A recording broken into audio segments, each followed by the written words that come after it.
Chapter 22. Supper, Sneaking, and Swords. The Passover was not many days away. Hang on, the Passover what? Passover is a Jewish festival, so every Jew in Jerusalem would have been getting ready to celebrate it.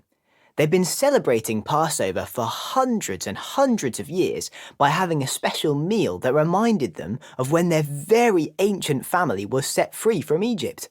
You can read all about it in the Bible if you have one. Have a look at Exodus chapter 12. By now, the chief priests and important temple people were so desperate to get rid of Jesus. They were worried he was going to start turning people against them, and then they'd have even bigger problems to deal with.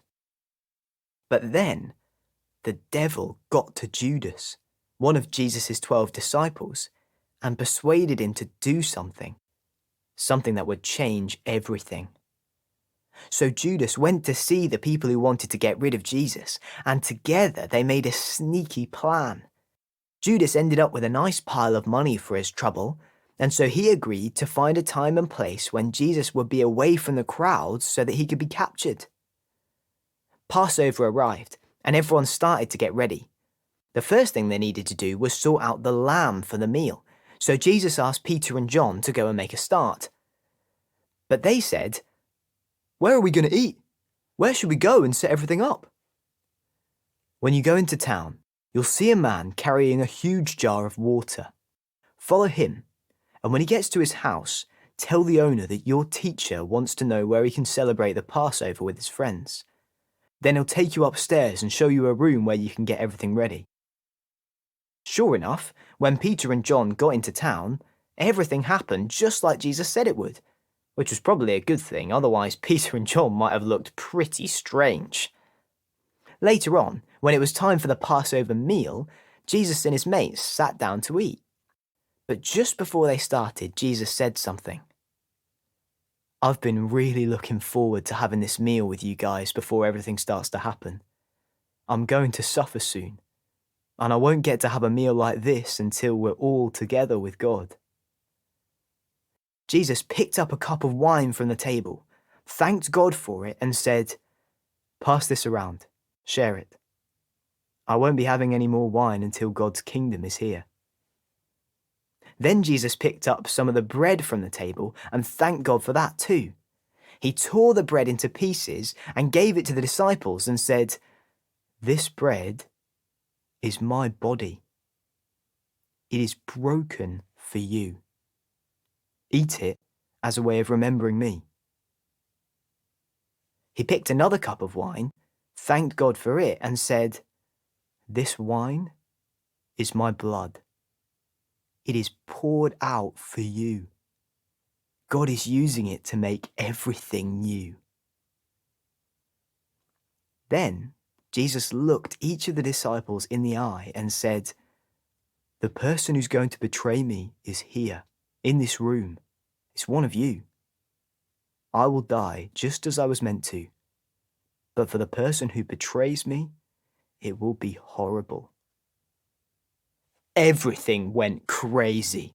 The disciples started fighting with each other, trying to find out who would ever betray Jesus. "It's not me. I would never do that. Is it you? What's he talking about? He can't suffer." The disciples carried on fighting and ended up arguing about who was the best. "Look," said Jesus, interrupting their argument, "don't be like kings who boss people around. Whichever one of you is the best should be the best at serving everyone else. People think it's the person who is being served that's the most important, but think about it. All the time I've been with you, I've been your servant.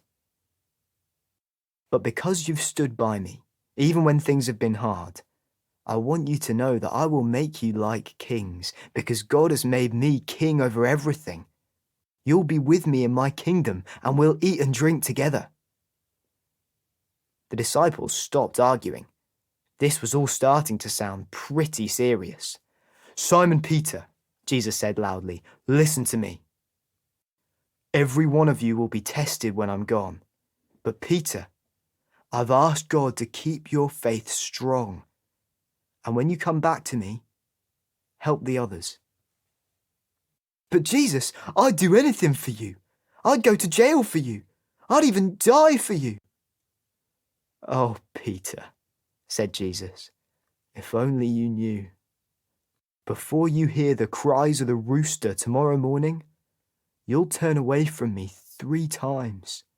You'll say you don't know me.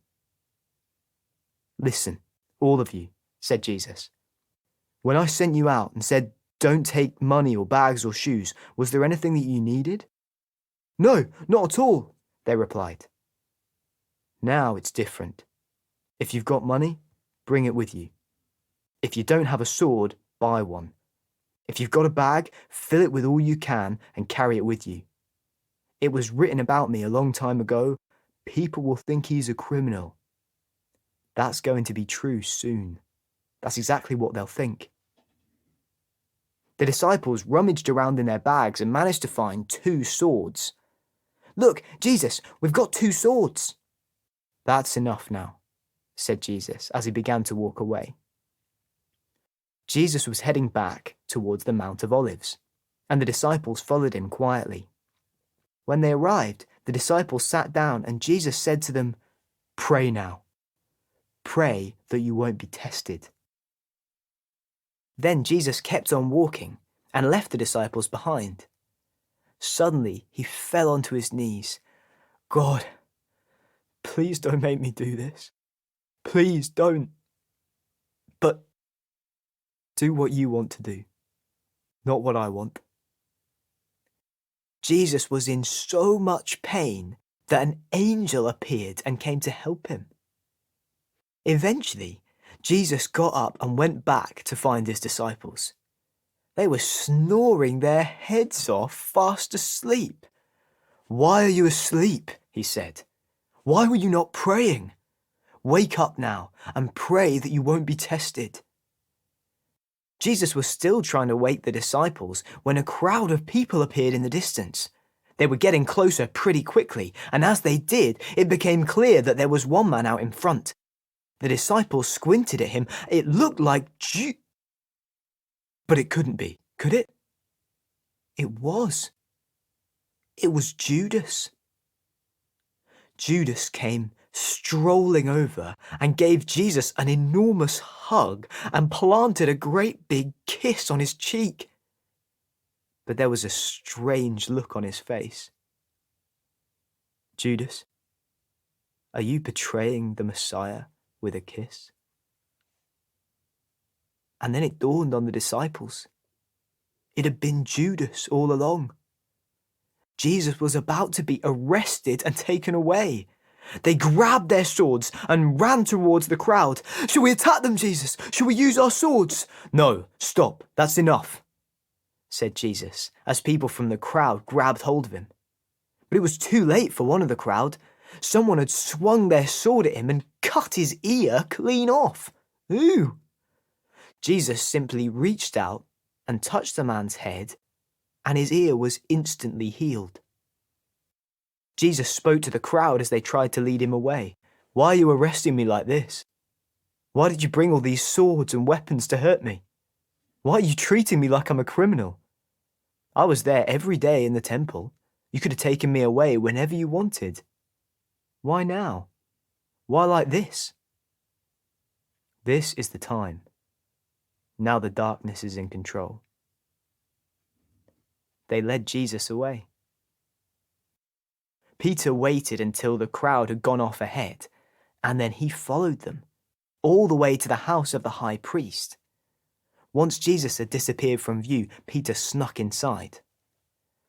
After a while, Peter noticed some people were lighting a fire in the courtyard, so he went over to join them and sat quietly trying to get warm. The people round the fire kept looking at him.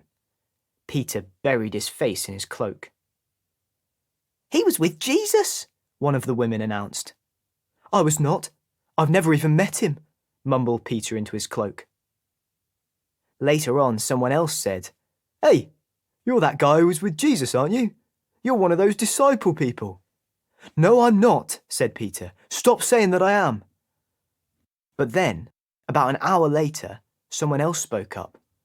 "Look at him. He's clearly from Galilee. And that's where that guy Jesus came from. Of course he knows him, don't you? Peter stood up and shouted, "I don't know him! Leave me alone!" And then, just as Peter finished talking, he heard it. A rooster crying out loudly, just like Jesus said. Peter turned and saw Jesus over the other side of the courtyard. Jesus was looking straight back at him. Peter couldn't stand it. He couldn't stand knowing what he'd just done. He turned and ran away as fast as he could with tears streaming down his face. Meanwhile, the guards who were keeping an eye on Jesus started to bully him. They kicked and punched and called him names. They even put a blindfold on him and then took turns hitting him in the face. "Go on then," they jeered. "Tell us who it was that hit you." After a pretty awful night, the morning came, and Jesus was dragged before all the important temple people. "Tell us then, are you the Messiah?" they sneered. "If I said I was, you'd say I wasn't," replied Jesus. "If I asked you a question, you'd ignore me. But you should know that now the Son of Man will take his place at the right-hand side of God in heaven." "So are you the Son of Man then? Is that who you're claiming to be?" "That's who you say I am," said Jesus. "That's settled then. We don't need any more witnesses, do we? He's just said it himself." What's going on here? Did you notice anything odd about what just happened to Jesus?